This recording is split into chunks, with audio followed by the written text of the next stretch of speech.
अस्सलामुअलैकुम दोस्तों, तुसी वेखदे पे हो पाक पत्रकार ते मेरा दोस्त अहमद फरास। दोस्तों सबसे पहले रिक्वेस्ट है चैनल ਨੂੰ सब्सक्राइब कर लो, फेसबुक वाले बरावीर बहुत अच्छे पेज ਨੂੰ फॉलो कर लो। किसी बरावीर ਨੂੰ अच्छी नस्ल की गाय चाहिए हो बाएतमाद और भरोसे में परचेज कर सकता है। लोकेशन है बुंगा हयात, तहसीलो जिला पाक पतन शरीफ। मोबाइल नंबर है साडा 0300 पूरा 8754 743। व्हाट्सएप नंबर भी है जी, लोकल नंबर भी है माशाल्लाह। दरिया सतलुज का है जे तोहफा प्योर नीली सिंगल हड्डी 25 लीटर दूध मैं खुद चौंदा रहा। पहला सूबे भी पीता है, दूसरे सूबे भी पीता है, तीसरा सूबा पेट दे विच है। यह काम नहीं कि दूसरा 10 के तीसरा होगा, नहीं, तीसरा सूबा जैन मैंने घर दी मझ प्योर नीली दी। बड़े ख्वाहिशमंद है सन। मेरा बॉस फाद अमेरिका तो भी ख्वाहिशमंद है सी, तैयार होवन दे चक्कर च भी तैयार हो लवे, लेकिन साढ़े बरावीर साढ़े को आके माशाअल्लाह लाहौर तो 10 लाख माई की डिमांड की है। 8 लाख के साढ़ा सौदा तय पा गया।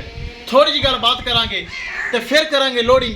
ए दरियाए सतलुज का तोहफा माशाअल्लाह कैसे लगे भाइयों को, और बड़ी देर तो बाद साढ़ा सौदा है जी। अस्सलाम वालेकुम, की नाम है भरा दा? मोहम्मद आसफ। तुसीं साडे कोल आए, काफ़ी अपनी बहस झगड़े होंदे होंदे कभी कोई भाई रोस जाए, कभी वड्डा रोस जाए है, ते ए बाद अपना सौदा तय हो गया। 8 लाख रुपए की तुसीं मझ ले लई। मझ चंगी है, बिल्कुल चंगी लगी है तो लई है, दिल नूं अच्छी लगी है तो लई है इंशाल्लाह। उत्थे जो मझ लवेगी एक बार रश पै जाना मेरी मझ ते भी कित्थों आई है इंशाल्लाह। वो मझ है, मझ 10 लाख की सी, दोनों 2 लाख पूरा छड्या 8 लाख दे विच। छोटा नहीं मनदा, मैं उन्हें मनाया 8 लाख की मझ दे दी है। अल्लाह ताला थोड़े नसीब च करे। लो जी कैमरामैन साहब, ए तोहफा दरिया सतलुज दा प्योर नीली सिंगल हड्डी, अल्लाह ताला मालका नसीब करे। गड्डी नंबर एक चीज करो क्लियर, तो दरिया सतलुज करके लाहौर कर दो छो जी, ले चलो। प्योर नीली इनू कहते ने, चेक करो पूरा बलडोजर। अल्लाह ताला मालका दे नसीब करे। कर्मा वाली पूरे बाजार दे विच गति फसी आंदी कर्मा वाली। ए दरिया सतलुज दा तोहफा है, इधर वेखो ए माशाल्लाह प्योर नीली। ए चेक करो माशाल्लाह, ले चलो।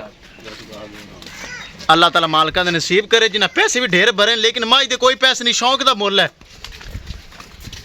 सिंगल हड्डी 8 दिन वाली सूण विचू पैन, थल्लू ला दे सी पंडा। हाँ जी ए चेक करो, बड़ा माशाल्लाह खिलार बजाज मझ है। लो जी गड्डी साढ़े को आए न बरावीर लाहौर तो, ते बड़े शौकों नाल मझ लई है। या ही वेखी तकरीबन घंटा डेढ़ तो साड़ी भैंस हुई है। उस बाद साढ़ा सौदा तय पा गया। असल दरिया का तोहफा 8 लाख रुपए दे विच उन्हें ले ली। पहला मोल ही 7 लाख लाया है, तो मैं मंगा सी 10।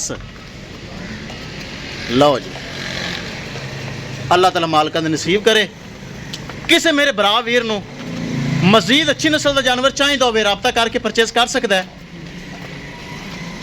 दोस्तों पाक पतनकाउ से अच्छे अच्छे जानवर और मयारी वाले जानवर मौजूद होंगे। लो जी कर दो लोड। बग्गी है माई का बच्चा कोई नहीं है, बलडोजर ही है पूरा। 7 लाख छूट लाया मां मालका ने, मैं 10 मंगा सी।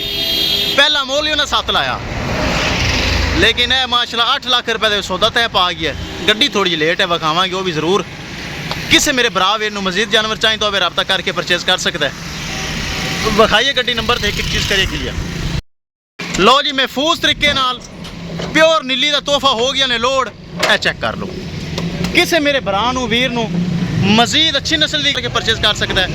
दोस्तों पाक पतनकाउ से अच्छे अच्छे जानवर मौजूद होंगे हैं। इंशाल्लाह दोस्तों मिलेंगे एक नई वीडियो के नाल। अपने फराज दोस्त की इजाजत, अल्लाह निगहबान।